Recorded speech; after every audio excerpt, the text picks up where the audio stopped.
People, how you all doing? Welcome and welcome back to the channel. It is Sandra here and I'm back again with another video from Charlie Kirk. Okay, so this video is titled Charlie Kirk destroys transgender Marxist activists.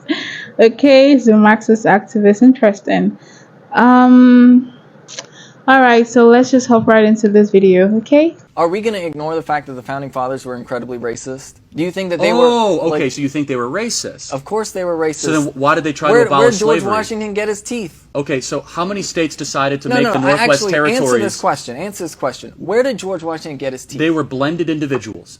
No doubt. Mixed. But you know what you and I both have in common? No, I want to answer the question because I want to make sure that your audience knows I would exactly assume where that George he probably Washington got his teeth. So to make him look bad, you're going to say he got him from a slave or he exploited somebody. But here's the truth about George Washington. He ripped teeth out of people's heads while they were alive. He ripped teeth out of people's heads. Here's the truth about George Washington to put in his mouth. Outside of your Nicole Hannah-Jones highly emotive argument.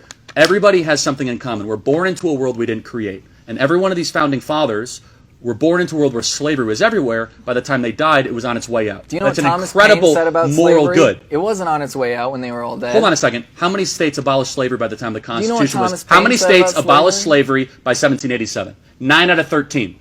So a majority of states had already abolished it. Northwest Territories. Why did they structure the Constitution in such a way to give slave states more representation? Happy to walk through it. Northwest Territories, first act of Congress, free or slave area? Free. Unanimous. Article 6 of the Northwest Territory. First state to abolish slavery, Vermont, 1777, inspired by the writings of the Declaration. First anti-slavery convention, 1775, chaired by Benjamin Franklin. When is slavery? George Washington said it's not a question of if, it's a matter of when we abolish slavery. Thomas Jefferson admonished King George in the original draft of the Declaration of Independence, that means very saying little. that slavery is a great evil that we blame King George for. He was also very Thomas angry. Jefferson abolished the slave trade into George hold on a second. for telling them they couldn't keep killing indigenous folks. Thomas Jefferson said very clearly in the Virginia House of Commons in 1790 that we must abolish slavery. He abolished the importation of new slaves as one of his first active president in March of 1807. The Founding Fathers fought tooth and nail to abolish slavery. So you have a misrepresentation, an intentional polemical argument to try to misrepresent the great heroes of the Founding Fathers. When they banned the importation of slaves, what happened? What ended up happening was the slave trade went down, Eli Whitney creates the cotton gin, and a whole new debate of slavery gets reignited. No, see, that's actually not true, right? The reality is, do you know what happened? The slave trade, I guess, went down, if you're talking about international trade. The United States set up literal farms where human beings were bred. Human beings were bred and forced slavery was going down dramatically in the 18 teens. Slavery.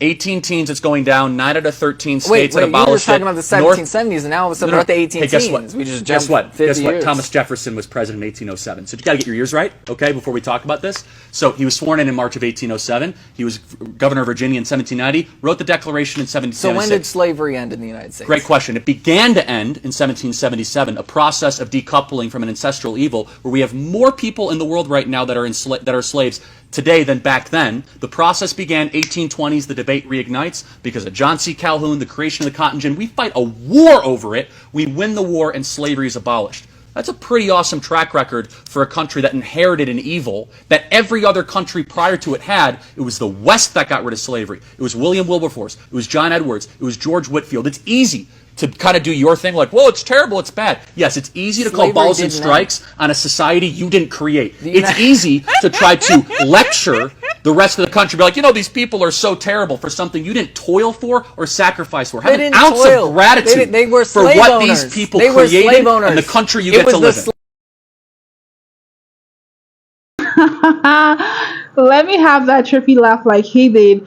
I mean, he was just full of confidence, wasn't he? Wasn't he just filled with so much confidence? He was feeling so aloof, like he has so much knowledge. Look, let me tell you, right?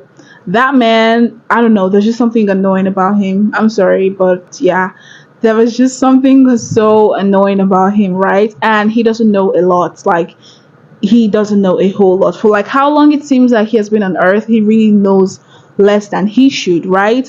And he is carrying himself like someone that knows more than Charlie Kirk. Because the way his attitude, the way he's laughing like Charlie's saying rubbish, and the way he's sipping his water like, okay, I already have the fact, like it's set in stone. I'm just like, what are you on about? What was he on? Like, this debate was astonishing that I'm speechless, because I cannot even, because most times I try to like think in the way of others, like I see and understand things from their perspective, or what are they thinking, or what made them think this, or stuff like that. But it's not coming with this man. It's not coming. Like, I cannot understand what could have pushed for such thoughts, what could have built what could have built such perspective in him and such belief in, like, what part of the internet did he go to? What part of the internet did they go to? Like, where does he even get all these people from? I don't understand. Are they like in a group? Do they have like a community of people who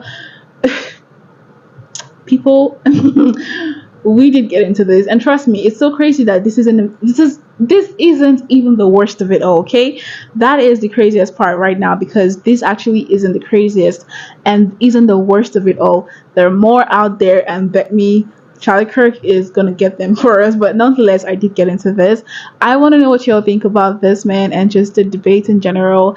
I mean, obviously, if he had let Charlie Kirk speak, I think it would have been a full-blown debate. But I mean, he didn't want Charlie Kirk to speak. He just wanted to come educate Charlie Kirk and Charlie Kirk's audience. I feel like he would even want to have a platform of his own where he's just gonna, share his knowledge and share his opinion. I mean, to educate and enlighten the whole world. I know he would love to do that. But nonetheless, let me know what y'all think about this down in the comment box. Thank you all so much for joining me. Please do give the video a big thumbs up if you did enjoy it, and hit that subscribe button for more amazing lead content as such. And with that being said, let us keep on staying safe and healthy. So bye.